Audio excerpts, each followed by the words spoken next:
바울은 서신을 통해 에베소에서 목회하는 디모데와 안부를 나누며 목회자의 직무 및 자세에 관하여 사랑하는 마음을 담아 교훈하였습니다. 에베소 교회는 유대인과 이방인들이 함께 예배하는 공동체였습니다. 유대인들은 에베소에 거주한 기간에 따라 일반적인 이민자들이 겪는 세대별 정체성의 차이와 갈등을 겪었을 것이며, 에베소가 항구 도시라는 특성을 감안하면 이방인들의 언어적, 민족적 배경은 굉장히 다양했을 것으로 예상됩니다. 이처럼 다양한 세대와 문화적 배경을 가진 사람들이 오직 예수 그리스도로 한 공동체를 이루었습니다. 다양한 사람들을 하나 되게 하신 것은 하나님이시지만, 하나 되게 하신 것을 힘써 지키는 것은 모든 성도들의 몫이었습니다. 이에 바울은 성도들을 말씀으로 인도하는 디모데에게 에베소 교회의 다양한 연령의 남녀 교우님들을 어떻게 대할 것인지 교훈하며, 특별히 남편과 사별한 여자 교우님들을 교회가 어떻게 도울 것인지 구체적으로 교훈하고 있습니다.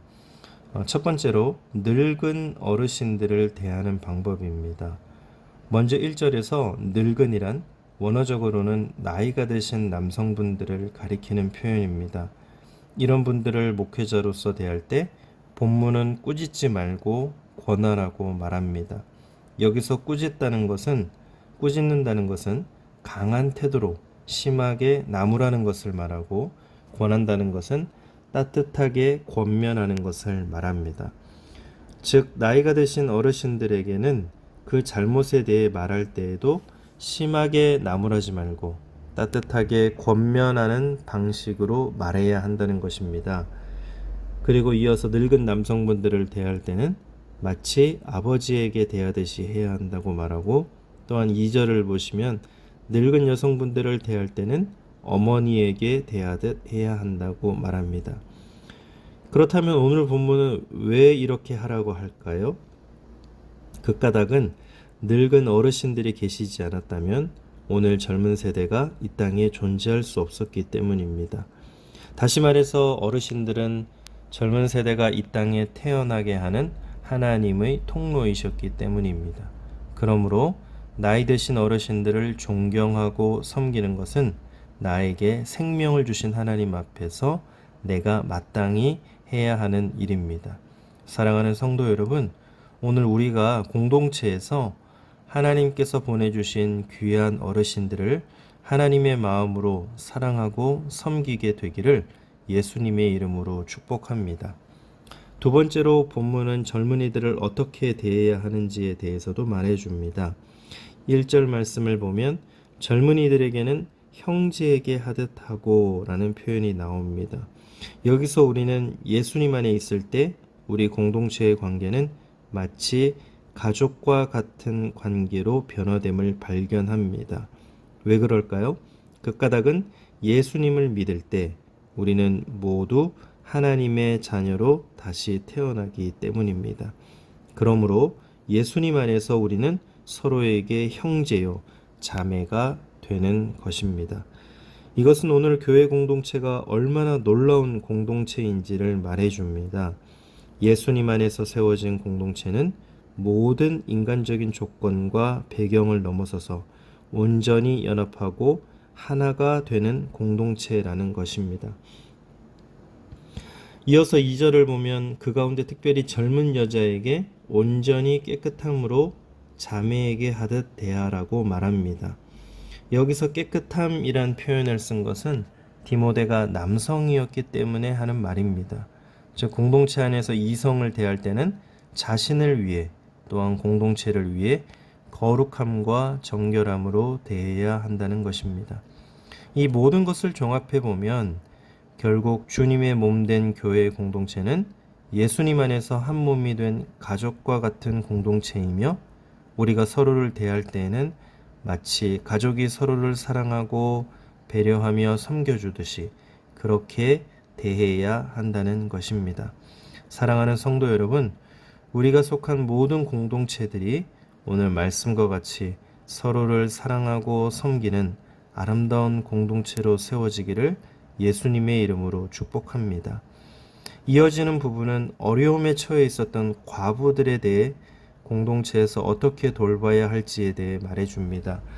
특별히 사도 바울이 이것을 강조했던 까닭은 남성 중심이었던 당시 사회에서 과부가 된다는 것은 더 이상 살아갈 길이 없는 상태가 된다는 것을 의미하기 때문이었습니다. 3절을 보겠습니다. 참 과부인 과부를 존대하라. 여기서 참 과부란 과부 가운데에서 정말 도움을 받을 길이 없어서 꼭 도와주어야 할 과부들을 가리키는 표현입니다. 본문은 그런 참 과부를 존대하라고 말합니다. 여기서 존대라는 단어는 언어적으로는 관심과 배려를 넘어서서 물질적인 도움의 의미까지 담긴 단어입니다. 즉, 참 과부를 돕고 섬긴다는 것은 그들의 삶에 실제적인 도움이 되도록 해야 한다는 것입니다. 이어서 4절입니다.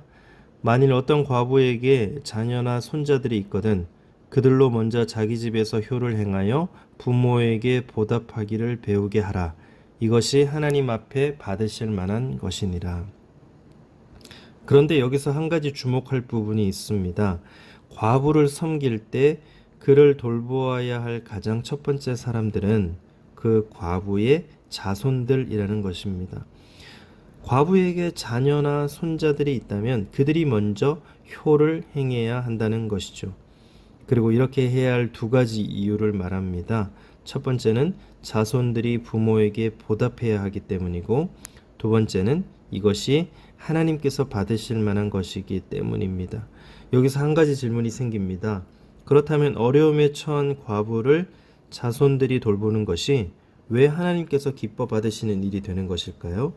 그 까닭은 우리의 부모님을 통해 우리에게 생명을 주신 분이 바로 하나님이시기 때문입니다. 또한 나의 부모님의 부모님, 다시 부모님의 부모님으로 거슬러 올라가면 그 끝에는 하나님이 계시기 때문입니다.